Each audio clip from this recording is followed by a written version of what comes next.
story of my license, or not my license. I let my license expire because I live in New York, and what do you really need a license for in New York anyway? I mean, honey, can I have the keys to the car? I'm going across the street to get a bagel and a schmear at the deli. No. So I let my license expire, and then, lo and behold, I find out that if you let your license expire for like longer than 10 years, if you want your license again, you have to go back to school with teenagers and see those really gory movies and everything. And I said, no, I can't do that. I'm going to have to buck the system. So I went online and I found out that in some states, you don't have to go back to school like you do in New York. You just take the open test, you know, fill out all the questions about stop signs and everything, and then you get behind the wheel of the car and then you pass the test. That seems easy, right?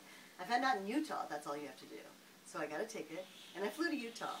And I went to the DMV there, and of course I passed the test, open book, and then I was scheduled to take a driving test. Get behind the wheel of the car, get an instructor, no problem, I thought.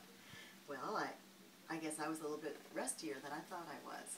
The instructor was sitting next to me, almost paralyzed with fear. I forgot a couple of things, and, well, it wasn't really my fault. I mean, it was such a driver for such a long time that I thought, did I really need to refresh? Anyway, I saw him writing down a lot of things, very upset. And then I thought I'd have to do what all New Yorkers would do. I said, listen, I see that you're writing down a lot of things, and I just want you to know that maybe it just involves a quick refresher course. Also, I've got $20 in my pocket that says I'm a really good driver.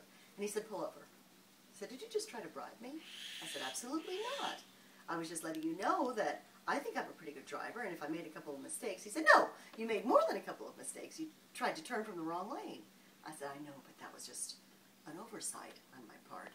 And besides, my $20 says that that really didn't happen anyway. He said, I have to tell you, Miss Ziff, you're trying to bribe me, and that's not going to work. And also, I'm very insulted. I said, well, I really wasn't trying to bribe you, but if you insist on saying that, I guess I'm going to have to just take another test somewhere with somebody else. So that's what I did, with 3 other people, and I failed each time. Guess what? I'm going back to school in New York City, and I'm loving it. And I can't wait to drive again. Taxi!